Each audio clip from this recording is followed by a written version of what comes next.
Hello, everyone. My name is Kajada Ba. I'm a senior at Madison East High School and a teen editor at the Simpson Street Free Press. My pronouns are she, her, hers. And I'm here to introduce our second speaker, Mikhaila Calice. Mikhaila is a PhD candidate in the Department of Life Sciences Communication at the University of Wisconsin-Madison. Mikhaila is a social scientist and earned her MPA from the La Follette School of Public Affairs with a concentration in energy analysis and policy through the Nelson Institute for Environmental Studies. Mikhaila is very interested in how people talk to each other about science issues related to climate change. She is also affiliated with Slipstream Inc., a Madison-based energy efficiency research nonprofit where she analyzes topics related to energy policy. And with that, let us welcome Mikhaila.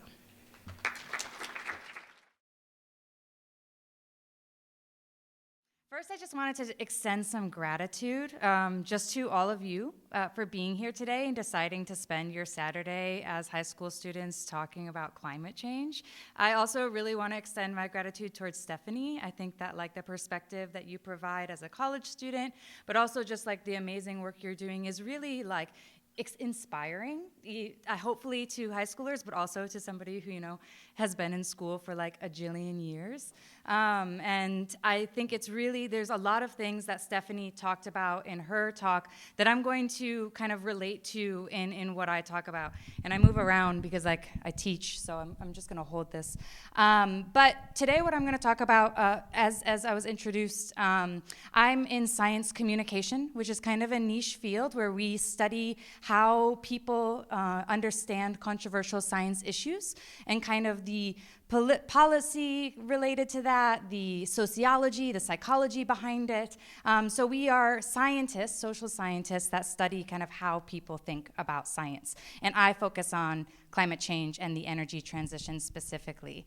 And hopefully, with some of the things that I talk about today, you'll have a better perspective of what does it mean for you how do you approach conversations about climate change in a way where you can be very effective because you're considering key things that can help you in those conversations. So to examine the science behind how people understand climate change, first I just kind of want to give a shout out to kind of the opportunities that are available to all of you as young climate activists. There's a lot for you to do in your upcoming life as adults, and I really hope that you continue to be involved. Then I want to talk a little bit about what is science communication and what does it have to do with climate change.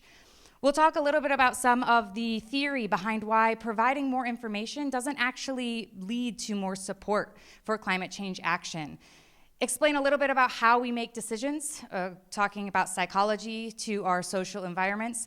And then we're gonna all kind of work together. We're gonna do an activity where you'll work in your small groups, and it'll be about perspective taking, and I'll get into some more details there. So this session, instead of kind of being me talking at the front and then kind of a Q&A, we're gonna integrate it a little bit better, a little more classroom style, because that's what I'm used to.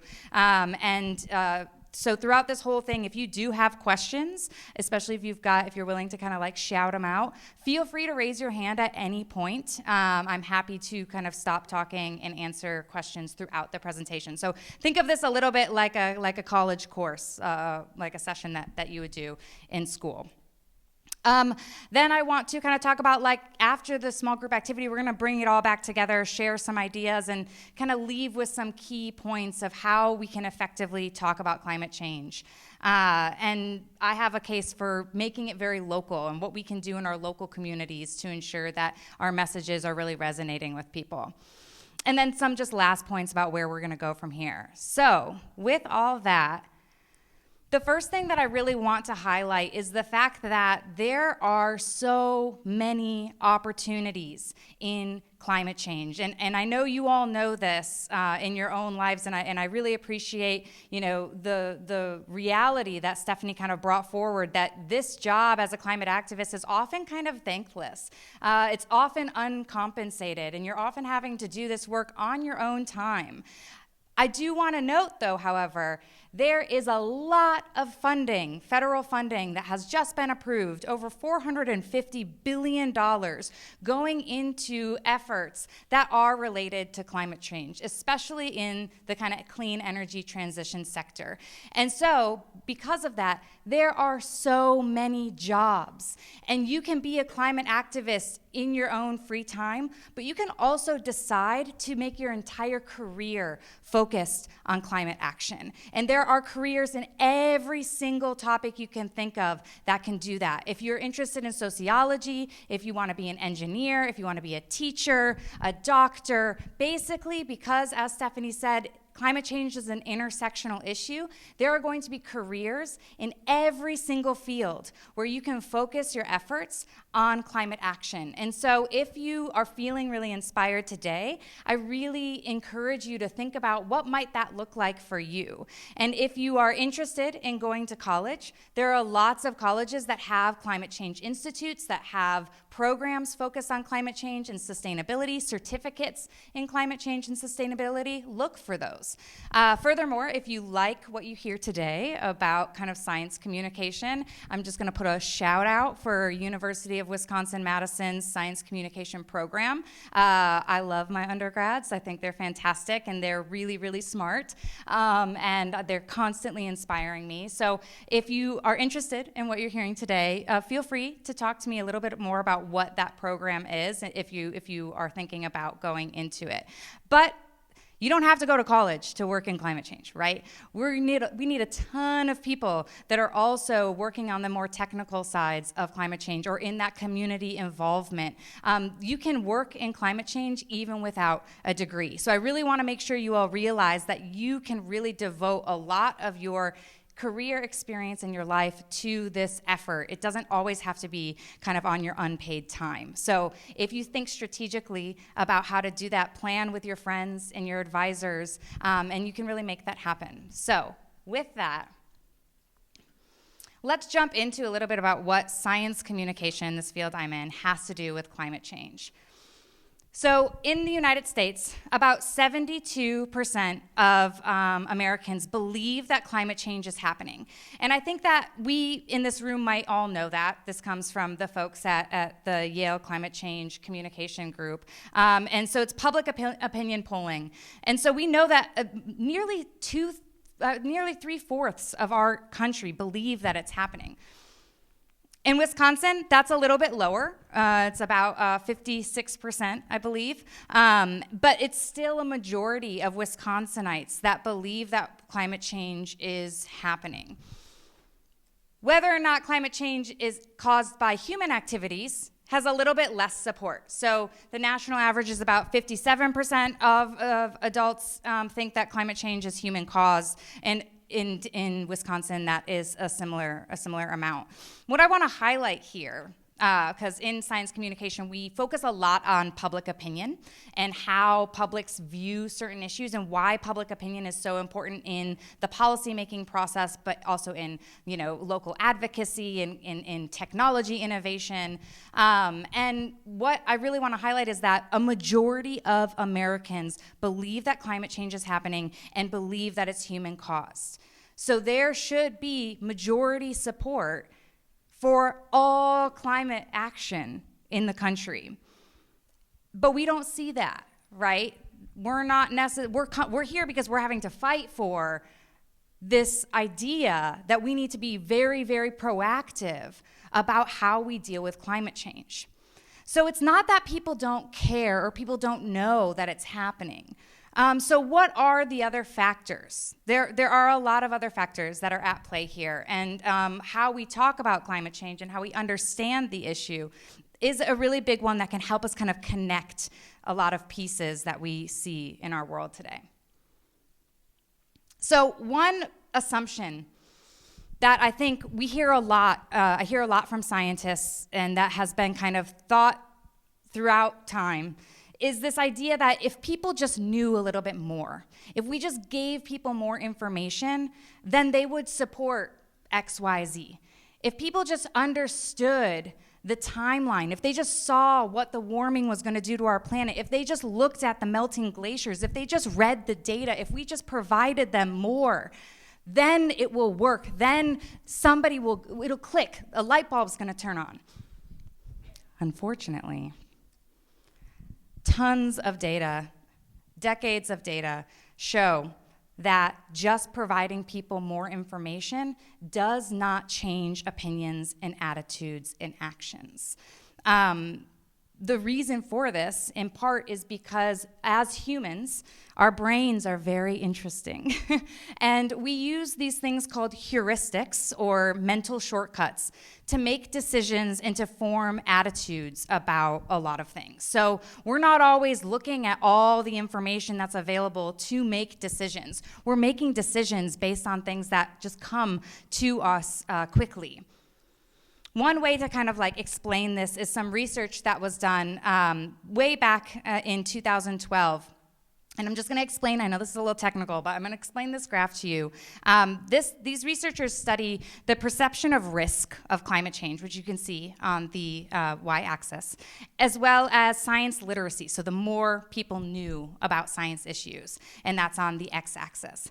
And what they found was that the more that people knew about science, the higher their science literacy was, the less they actually perceived the risk of climate change.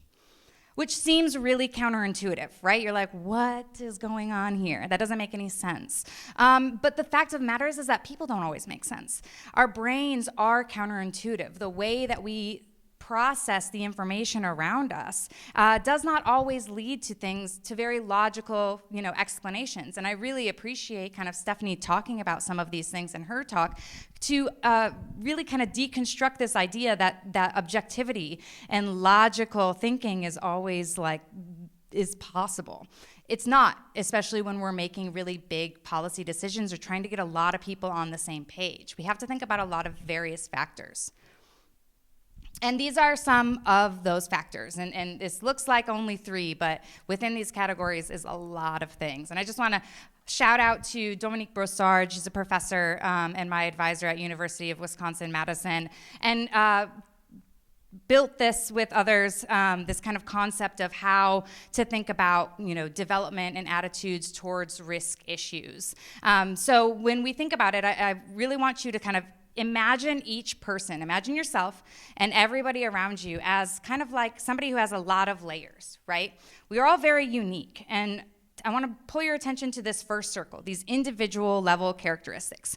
We all have individual level characteristics, what gender we are, where we come from, how old we are. It might be some of our kind of influences personally, various identities, like all the social identities that you can think of. How do you identify? Kind of bring those to the front of your brain. Think about, who am I? What are my individual level characteristics?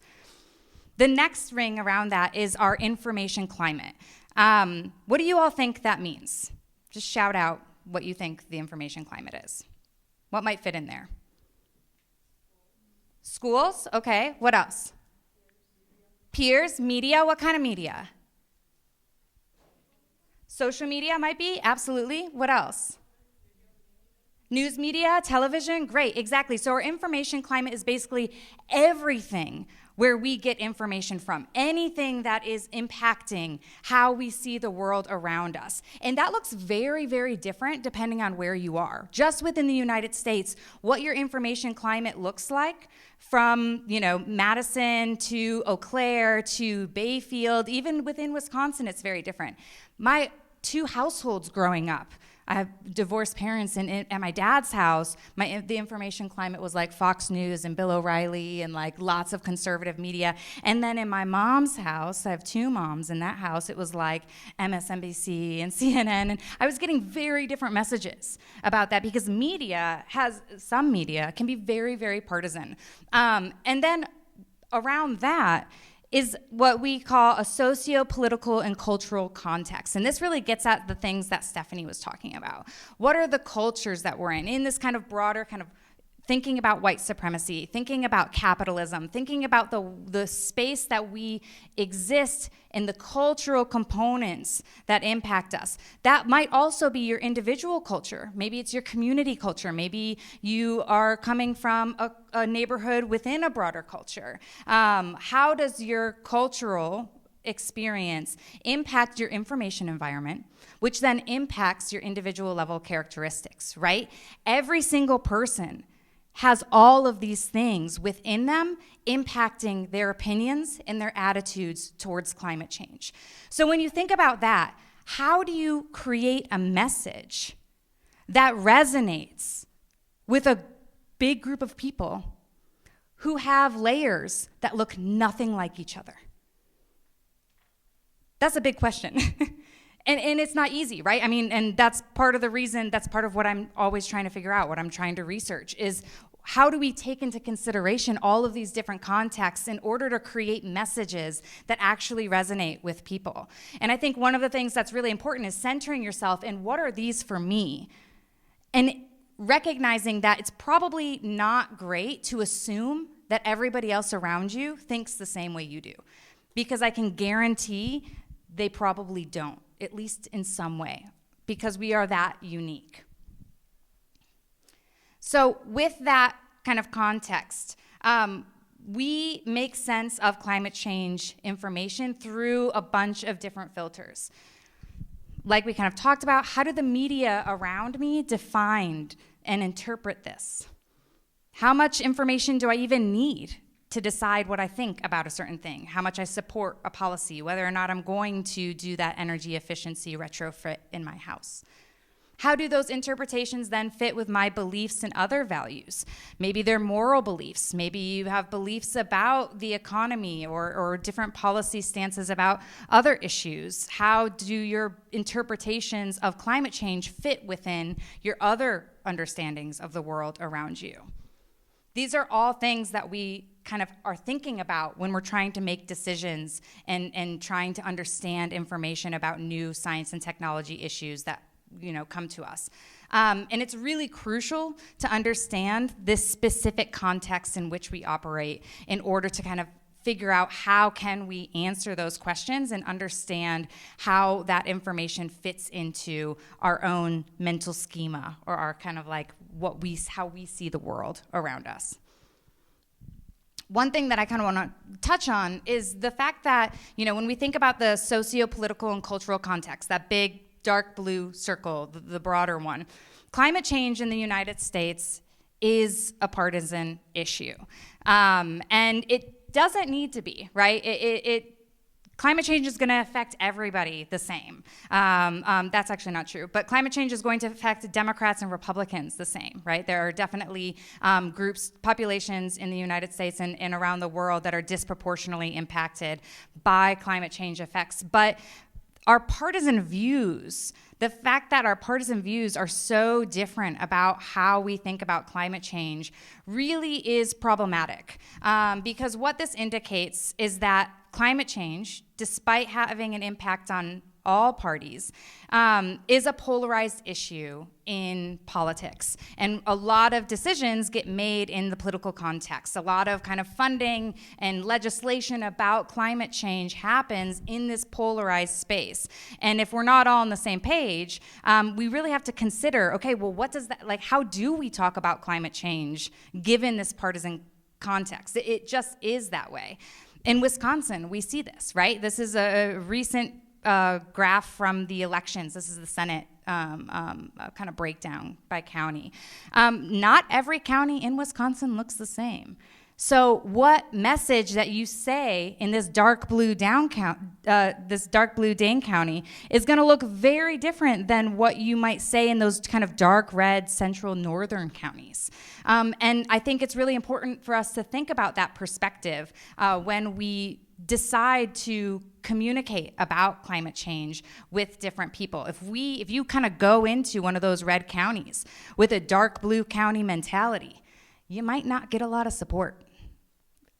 And for all of you as climate activists, the goal here is to try to get as many people activated as possible, right? We need as many people in the country to care about this issue, regardless of where they come from, regardless of what their political partisanship is.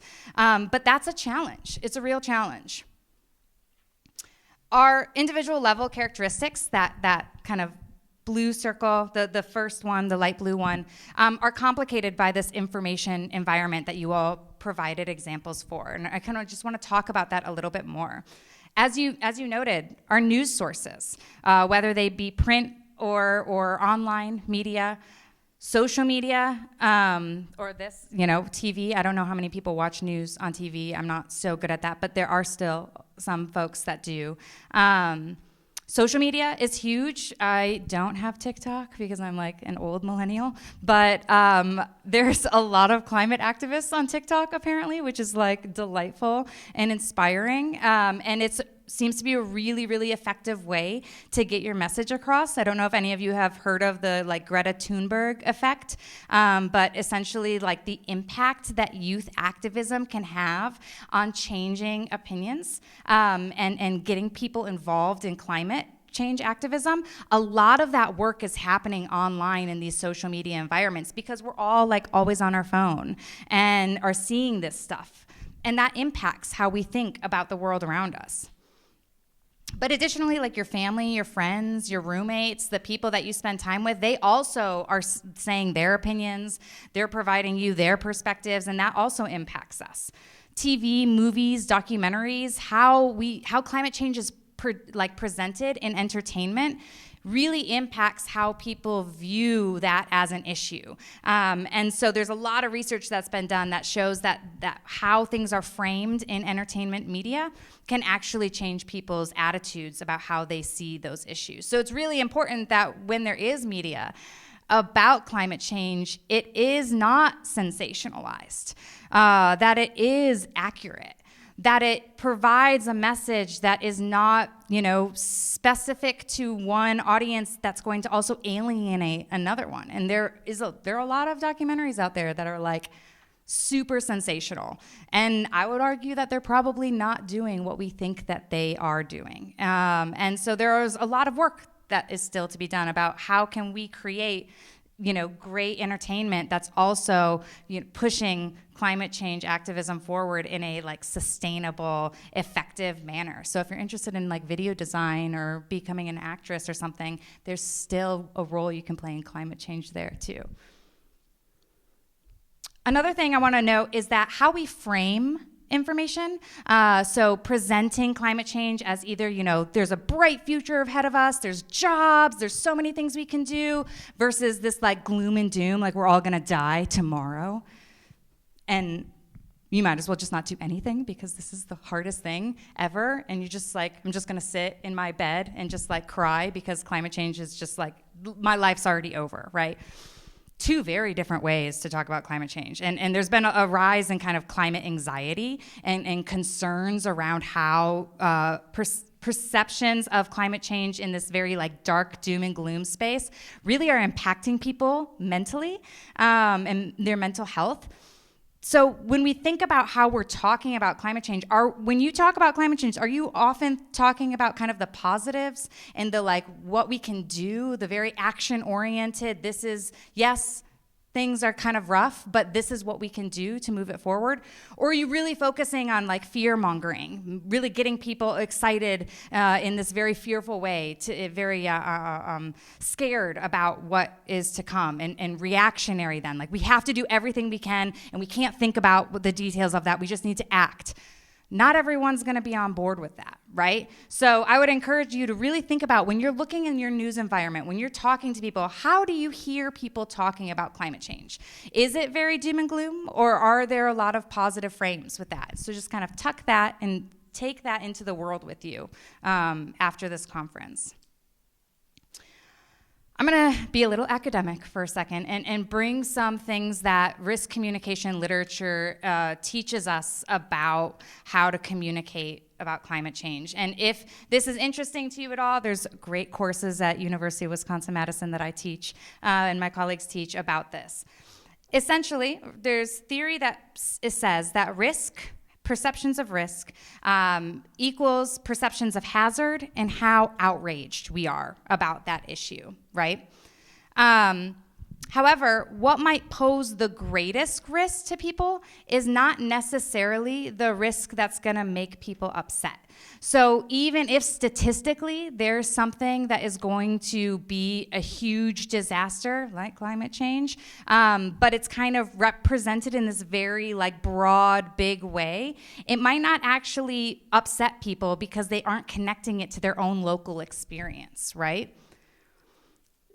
The potential impact of something, of a risk issue, is actually what people care about the most.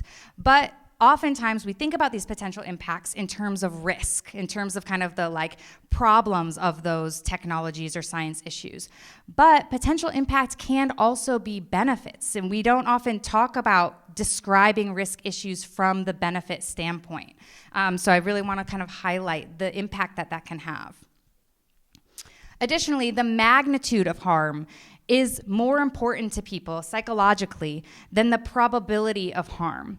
And what I mean by that is for example, if we think of a nuclear bomb or nuclear meltdown, the magnitude of the disaster of that is huge. The idea of a nuclear explosion is really, really, really big. The probability that that's going to actually happen to you, super, super small, right? Getting a shark attack, you're going surfing and being attacked by a shark, that might really freak people out enough to not swim in the ocean, but the probability of that harm actually happening is really, really low. But people don't think about probability when they are forming perceptions of risky issues, right? They're thinking about the magnitude of that harm, what would happen in the worst case scenario. Acceptability, kind of going off of this, is more important than probability. How much people accept an issue and understand it in their own context is going to matter a lot more than statistics about how likely something is to happen.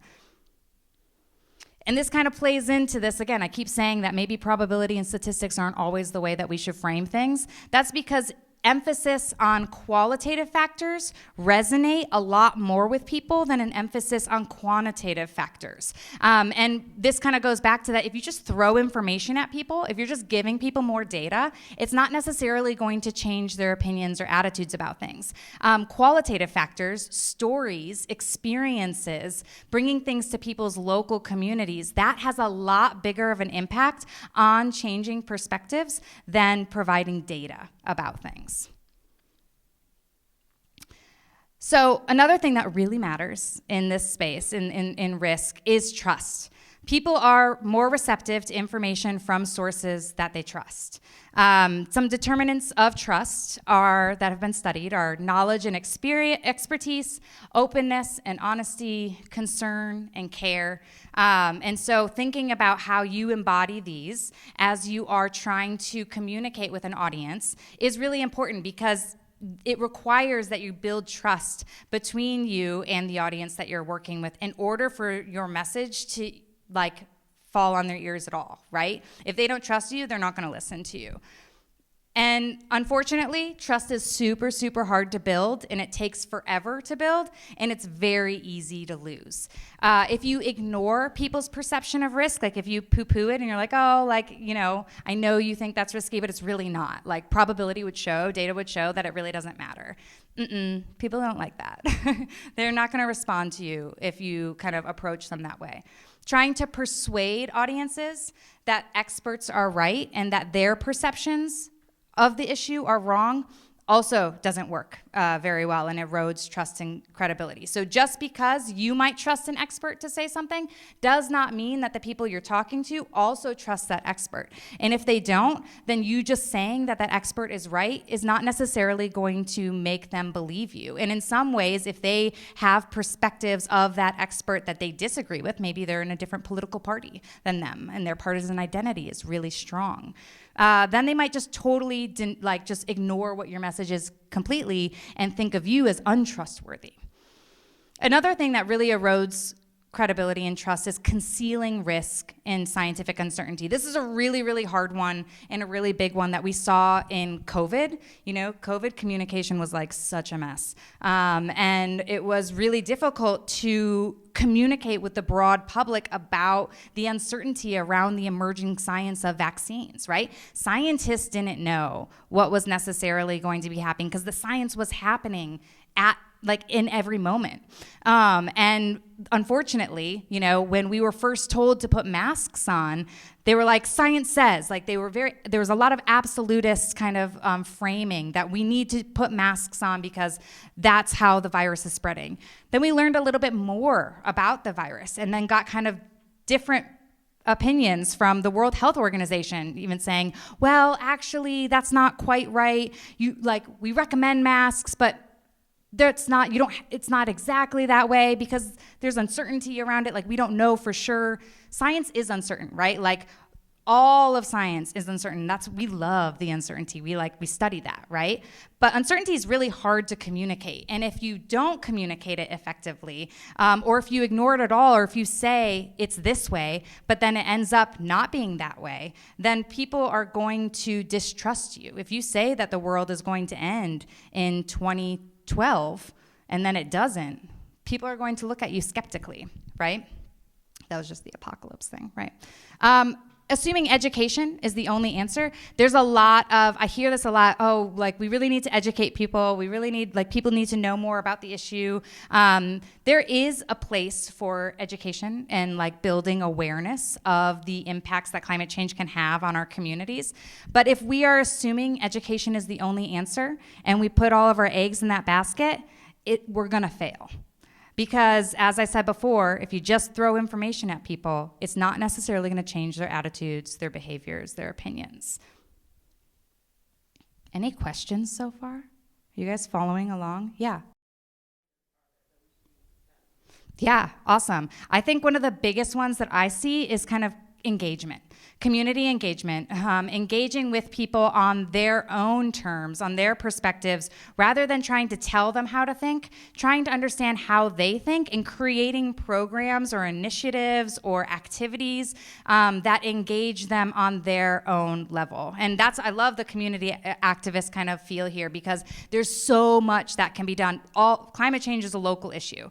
It's a global issue, but it's also a local issue. Yeah, do you have a follow-up?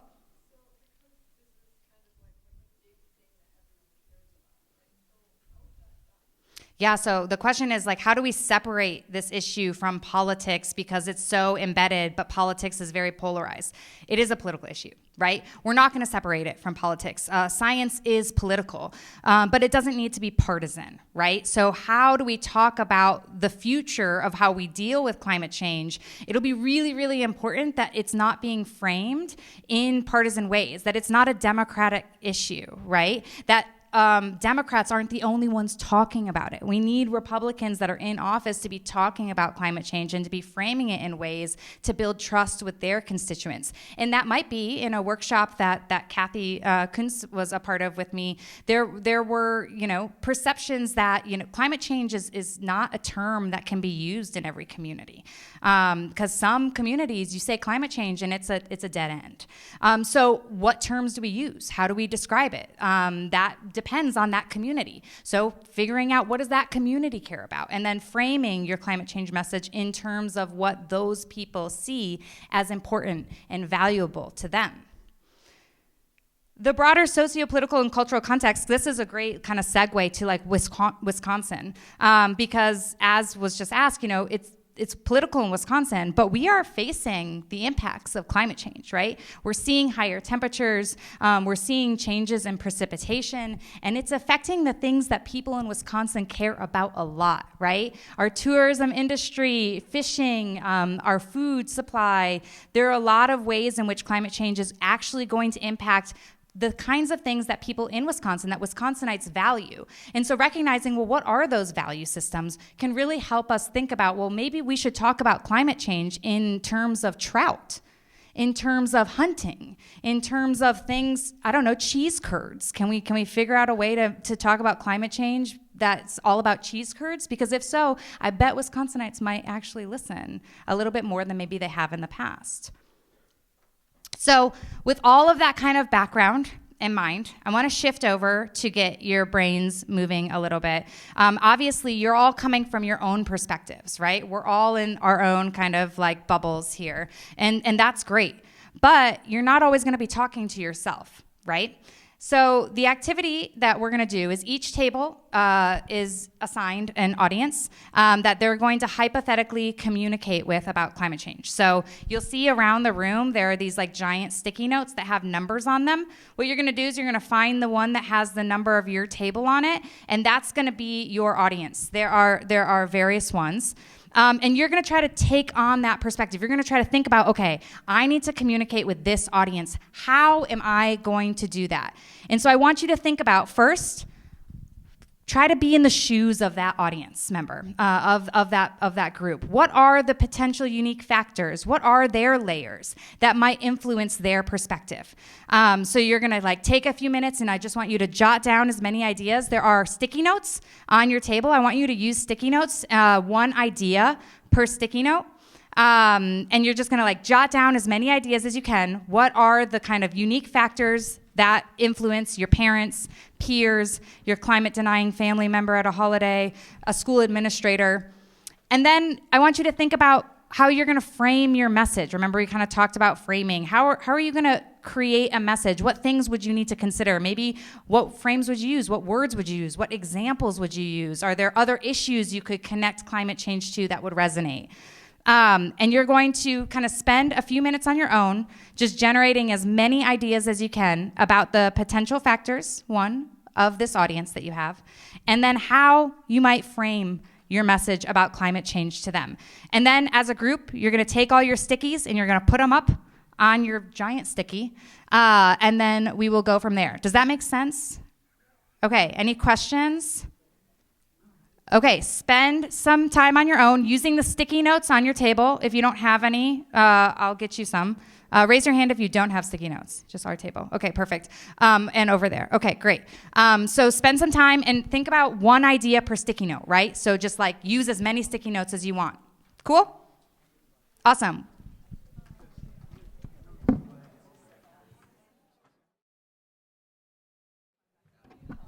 I'm going to bring it here really quick. One thing I'm noticing is everyone's already discussing this, which is awesome. I love that. But I actually want you to work individually and just try to pump out as many things as you can. Like, what's the first things that are coming to your mind? And then we're going to come back as a group, as small groups. Cool?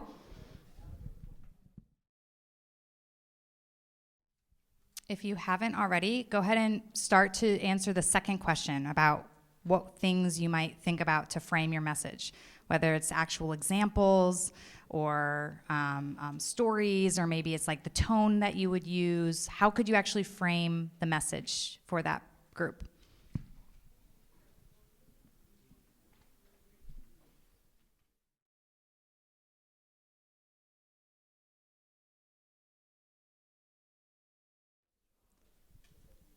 Once y'all have a bunch of stickies and you feel like you're ready to put them on your big sticky, go ahead and take them all with your group and place them on these large white sticky pads.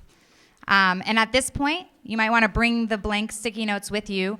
Go ahead and discuss with your group what you all put on there. Are there similar things? Did some of you put the same things? If so, maybe cluster them together. And maybe you think of new things to put on there. So feel free to add to it as you're working together as a group.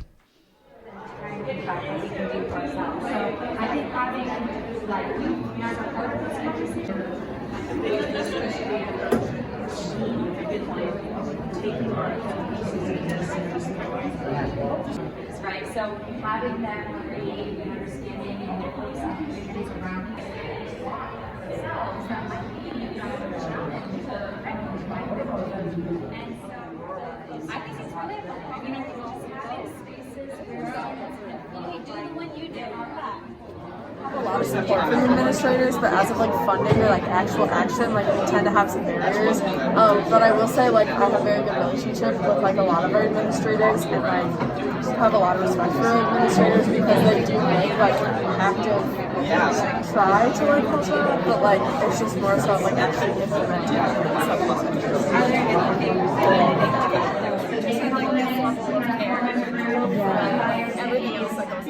equal towards like money. There has to be like a good balance of like fear and like how that can become a good thing and not necessarily just like climate anxiety, how she was talking about, because we don't want kids to be anxious. And then also designate somebody or a couple of people, because I want to hear some of your ideas so we can have a group discussion, a short one. So take a couple minutes to kind of form as a group, get by your stickies, and then we're going to talk about this. And a lot of farmers, they care about the land that they take care of, and they don't want it to get ruined. And I think tying that in could be really important. Great. That's a great example, especially like very Wisconsin oriented. Okay, awesome. School administrators. I know we've got a group here and a group there. Does anybody specifically in either of these groups want to talk about school administrators? Maybe not. All right, I'm going to come over to this group. Yeah.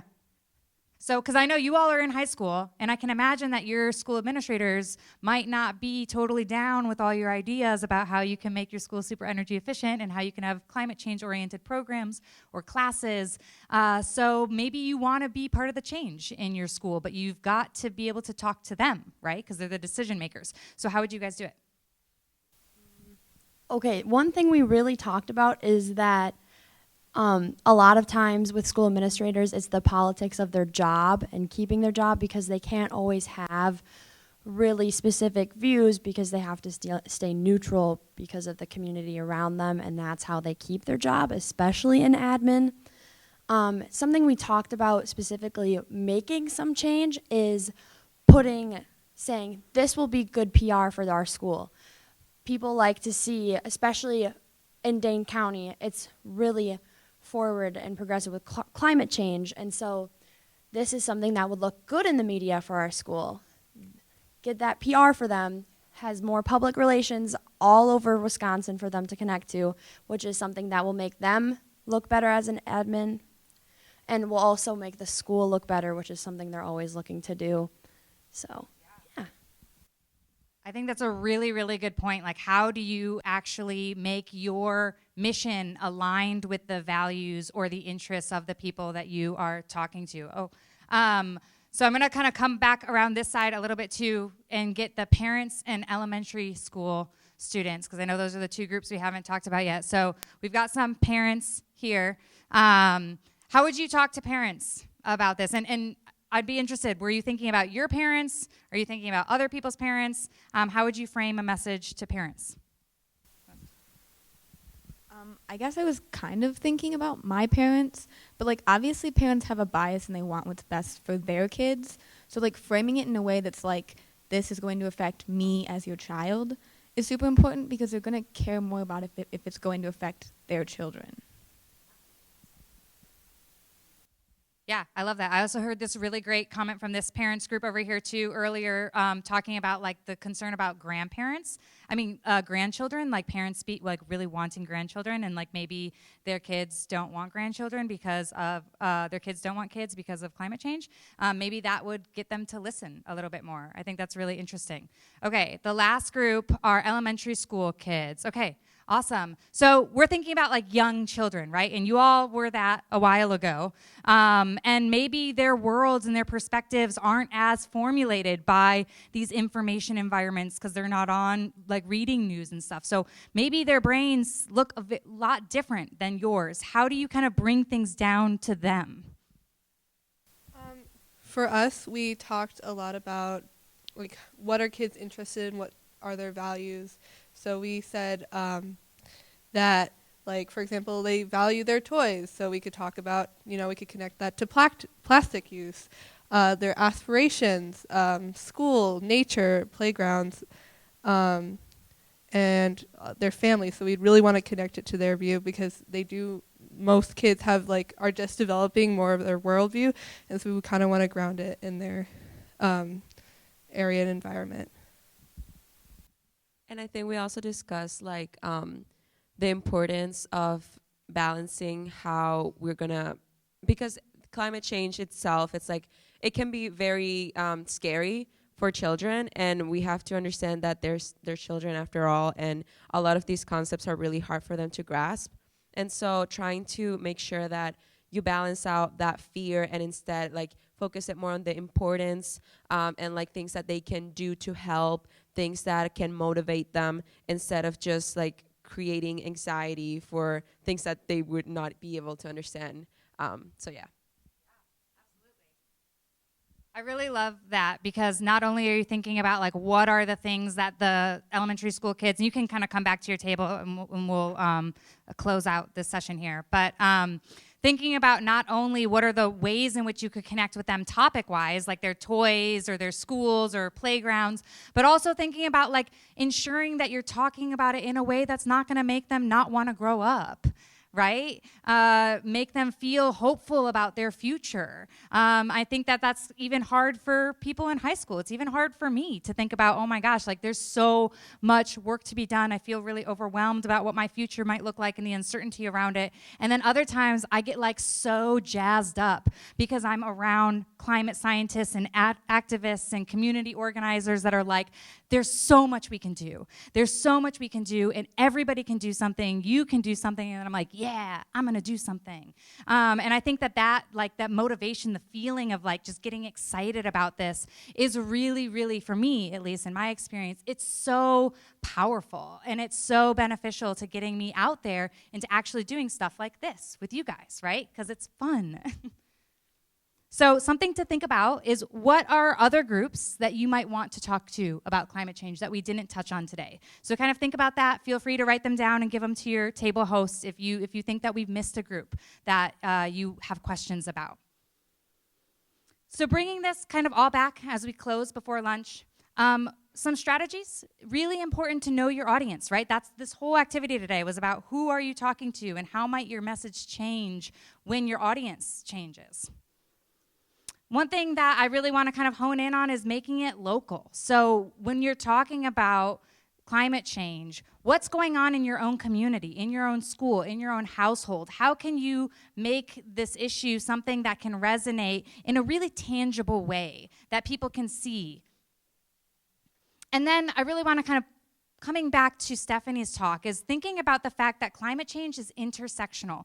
So basically there's no issue in our communities, in our lives, that is not affected by climate change. You have a friend that's super interested in homelessness and wants to solve homelessness? Awesome. That's connected to climate change. Education, connected to climate change. Economy, connected to climate change. Cyber warfare, related to climate change. There's so many ways that we can think about climate change and the energy transition from other perspectives. And the more we can kind of create that web and make those connections between issues, the easier it's going to be for us to like pick and choose what messages we want to leverage at any given time.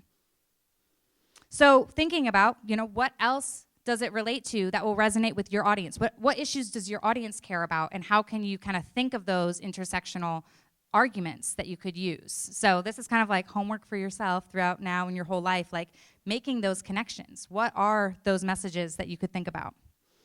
Some work that's been done that I want to highlight, AAAS is the Association for the Advancement, the American Association for the Advancement of Sciences, and they did this cool project where they created videos called How We Respond, Communities and Scientists Taking Action on Climate Change, all across the country, where they were highlighting what's actually happening in American communities. And they had one video actually about Dane County and methane mitigation in Dane County. And I must say, I had no idea this was happening in Dane County until I watched this video, which, in some sense, I'm like, well, why didn't I know? Why didn't I know that all of the things were happening in Dane County were actually happening? Now I have this wonderful friend, Kathy Kuntz, who tells me about all the amazing things, because there's so much that Dane County is doing.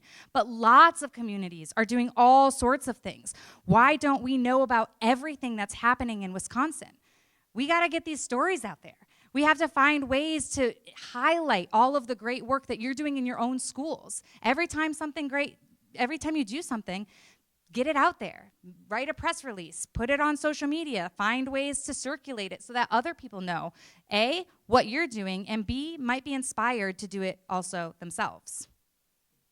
Okay, so bringing this all together to summarize everything we've kind of learned today, don't forget that just providing more information does not necessarily lead to attitude change. right? We all use heuristics or mental shortcuts to form opinions and attitudes, so we really want to take that into account. Consider the socio-political and cultural context that you're dealing with. This is, again, know your audience. If they are conservative, that's probably a good sign that maybe you should talk about climate change without using the term climate change, and maybe in economic terms. Who knows? Our information environments are really powerful. So look for where there are shared values. Maybe you guys like the same TikTok star, or maybe you watch the same TV show. Are there ways that you could connect social issues and climate change to things that you share? How we frame climate change really matters, right? Are we talking in this very doom and gloom way, or are we talking about all of the possibilities and how we can take actionable steps in our own communities and our own lives? You're gonna have to message differently with different people, because the same message, the science behind framing, the same message is gonna resonate differently with different people. So you could say the same exact thing with people in high school in Dane County, and grandparents up in Bayfield, Wisconsin might not hear what you said, or they may interpret it entirely differently. So you wanna think about, well, what message are you gonna tell them that's different from yours? So tell the stories that reflect the communities you're working with. That's a really easy way to kind of frame things in a shared value system. Remember that trust is super essential, and it can be lost really easily. So work to make sure that you're maintaining that trust, and you're not doing things that are going to kind of hurt your credibility or make people not want to come to you. And then lastly, I just want to nail this one down. Communities, and community is an elusive term. That could be your home, your community within your friends. It could be your school. It could be your town. It could be the state of Wisconsin. Communities, local communities, have a lot of answers, and they want to do things. How can you get engaged in your community, whether that's at your school or in your broader community, and kind of bring perspectives of high school students into the conversations? Get at that table like Stephanie is, whenever you can. And I know that's not always possible, but maybe you can wiggle your way in there somehow. And if you can, then you have a voice to kind of portray your perspective for everybody. Thank you so much. This was a lot of fun. If you have any questions, feel free to shoot me an email. I'm on Twitter. I'll be around. I would love for you, while you're eating lunch, or maybe like in breaks, go look around and see what other people wrote. It might give you some ideas about how you can communicate more effectively. Awesome. Thank you all. So good. Thank you so much.